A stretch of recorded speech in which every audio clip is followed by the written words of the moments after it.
Comment déterminer la pointure? C'est pas évident et c'est parfois même trompeur parce que d'une marque à l'autre, justement, les pointures n'ont rien à voir. Vous glissez votre pied dans la chaussure, vous avancez votre pied au maximum dans la chaussure. Il faut que derrière, vous puissiez passer au moins le pouce. D'accord? Et globalement, ça correspond à une pointure supplémentaire. Une pointure supplémentaire par rapport à votre pointure normale de chaussure de ville, c'est très important parce qu'à la pratique du sport, il faut bien comprendre quelque chose, c'est que le pied va s'affaisser au fur et à mesure, s'allonger petit à petit. Voilà. Donc, à la fin d'un match, bien souvent, on a le pied qui est plus long qu'au début du match.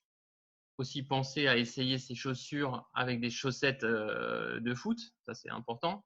De prendre une pointure supplémentaire et pour déterminer cette pointure supplémentaire, comme je vous dis, vous avancez le pied dans la chaussure et vous passez le pouce à l'arrière du pied entre le contrefort de la chaussure et le talon. D'accord? Important d'utiliser vraiment sur les terrains synthétiques des chaussures spécifiques synthétiques avec des semelles qu'on appelle AG, Artificial Ground, avec des crampons troués au nombre de 15 à 20 sous la chaussure, d'accord? Et les billes vont se mettre à l'intérieur des troncs. Crampons ronds, on voit, ça c'est très important, toujours vous voyez avec des crampons troués. Donc ils ont fait un nouveau système de cramponnage qui est intéressant, c'est le turf. Voilà.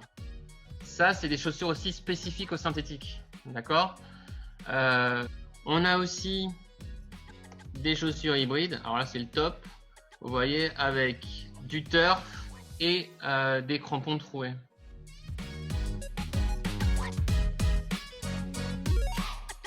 On va utiliser, selon la météo, des crampons en alu vissés ou des crampons moulés, ce type de chaussures-là.